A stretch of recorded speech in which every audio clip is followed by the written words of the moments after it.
श्री गणेशाय नमः। जब भी धर्म अधर्म का शिकार होता है, पाप बढ़ते हैं, भगवान विष्णु उस युग में अवतार लेते हैं ताकि अच्छे लोगों की रक्षा हो सके और बुरे लोगों का नाश किया जा सके। अनेक देवताओं, साधु सन्यासियों की सहायता से धार्मिक सिद्धांतों तथा जन सुरक्षा की दूरगामी योजना बनाने का कार्य भी किया जाता है।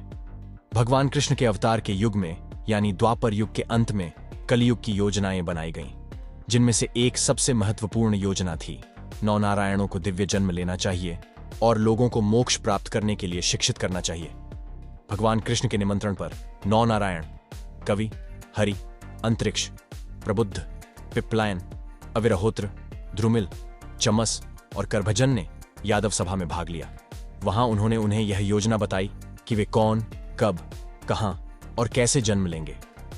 अवतारों का निर्णय इस प्रकार किया गया था: कवि के रूप में मच्छिंद्र, हरि के रूप में गोरक्ष, अंतरिक्ष के रूप में जलंधर, प्रबुद्ध के रूप में कनीफ, पिप्पलायन के रूप में चरपति, अविरहोत्र के रूप में नागनाथ, द्रुमिल के रूप में भर्तरी, करभजन के रूप में गाहिनी और चमस के रूप में रेवन, ज्ञानदेव के रूप में श्री कृष्ण, निवृत्ति के रूप में शंकर, सोपान के रूप में ब्रह्मा, मुक्ताबाई के रूप में योगमाया, नामदेव के रूप में उद्धव, रामदास के रूप में मारुति, तुलसीदास के रूप में मारुति, नरहरि के रूप में जाम्बवान, कबीर के रूप में जाम्बवान, पुंडलिक के रूप में बलराम, जनाबाई के रूप में कुब्जा और ऐसे कई भक्त और संत लोगों को धर्म, मोक्ष, भक्ति, ज्ञान और योग में शिक्षित करेंगे। भविष्य की भव्य योजना के रूप में निर्णय लिया गया। बाद में नौ नारायण मंदराचल पर ध्यान मग्न अवस्था में रहे।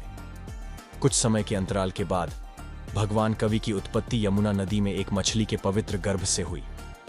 संयोगवश भगवान शंकर यमुना नदी के तट पर देवी पार्वती को आत्मज्ञान की शिक्षा दे रहे थे।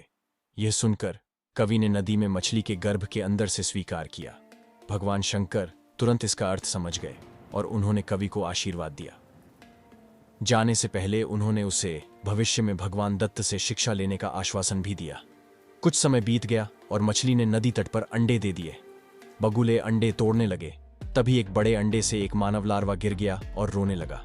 वह कवि नारायण थे। यह देखकर बगुला उड़ गया और बच्चा रोता रहा। वहां कामिक नाम का एक मछुआरा अपनी पत्नी शरदवाता के साथ रहता था। वे एक बंजर जोड़े थे। जब वह नदी किनारे आया तो उसने इस बच्चे को देखा और बहुत प्रसन्न हुआ। उसने मन ही मन सोचा कि यह मेरे लिए भगवान का उपहार होता है और उसे घर ले गया। दंपत्ति ने बड़े प्यार से उसका पालन पोषण किया और उसका नाम मच्छिंद्र रखा। यह बच्चा मछुआरा समुदाय में बड़ा होने लगा और सबका प्रिय हो गया। 4-5 वर्ष की आयु से ही वह अपने पिता कामिक के साथ नदी तट पर जाने लगा। पिता हर दिन मछली पकड़ते थे और किनारे पर रखी टोकरी में फेंक देते थे और बच्चा उसे कौवे से बचाता था और जल्द ही बच्चा गर्भ में भगवान शिव से प्राप्त ज्ञान के कारण चिंतित हो गया। वह पानी के बाहर मछली की छटपटाहट को सहन नहीं कर सका।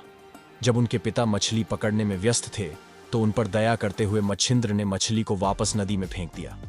मछली को जीवनदान मिला। जब कामिक किनारे पर वापस आया तो उसने मच्छिंद्र पर चिल्लाया क्योंकि उसके प्रयास व्यर्थ हो गए थे। बच्चे, मछली पर दया दिखाने का क्या मतलब है? तुम भूखे मर जाओगे। कामिक बच्चे को खींचकर घर ले गया। मच्छिंद्र ने महसूस किया, किसी जानवर की जान की कीमत पर पेट भरने से बेहतर है। जैसे ही मछुआरे ने अपनी पीठ घुमाई तो वह भाग गया और दिन प्रतिदिन उत्तर की ओर चलता रहा। वह बद्रिकावन पहुंचा।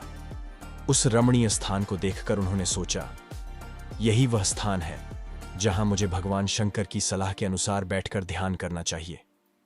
और वह 5 साल का बच्चा ध्यान और तप अभ्यास के लिए बैठ गया। दोस्तों, नवनाथ कथा का अध्याय 1 यही खत्म होता है। अगर वीडियो पसंद आया हो तो इसे लाइक करें और चैनल को सब्सक्राइब करें।